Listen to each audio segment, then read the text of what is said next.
حضرت علی سے روایت ہے، وہ فرماتے ہیں رسول کریم صلی اللہ علیہ وسلم نے بیان فرمایا، یخرج رجل من وراء النہر یقال له الحارث حراث،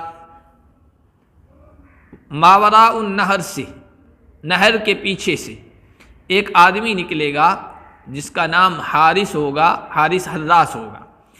اس کے مقدمۃ الجیش، لشکر کی جو اگلی ٹکڑی ہوتی ہے اس کو مقدمہ کہتے ہیں۔ ایک آدمی ہوگا جس کا نام منصور ہوگا، یوطن او یمکن لآل محمد، جو خاندان محمد کو مضبوط کرے گا، جیسا کہ قریش نے اللہ کے نبی صلی اللہ علیہ وسلم کو مضبوط کیا۔ قریش کے لوگ اگرچہ ان میں سے بہت سارے مشرف باسلام نہیں ہوئے تھے، اسلام کے دائرے میں داخل نہیں ہوئے تھے، پھر بھی اللہ کے نبی صلی اللہ علیہ وسلم کی حمایت کیا کرتے تھے، جیسے ابو طالب ہیں اور بہت سارے لوگ ہیں جو اگرچہ مسلمان تو نہیں ہوئے تھے لیکن ان کی وجہ سے اللہ کے نبی صلی اللہ علیہ وسلم کو حوصلہ ملتا تھا، اور بدماشوں کو آپ صلی اللہ علیہ وسلم کو زیادہ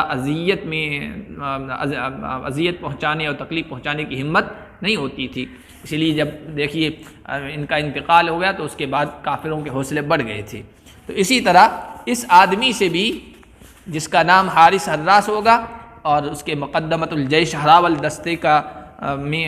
جو آدمی ہوگا منصور، ان کے ذریعے سے اللہ تعالیٰ مدد فرمائے گا۔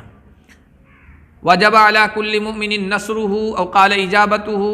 ہر مسلمان پر ضروری ہوگا اس کی مدد کرنا، یعنی حارث حراث کی مدد کرنا، یا آپ نے فرمایا اجابتہ، اس کی دعوت پر لبیک کہنا، اس کو قبول کرنا، اس کی بات ماننا ہر مسلمان پر ضروری ہوگا۔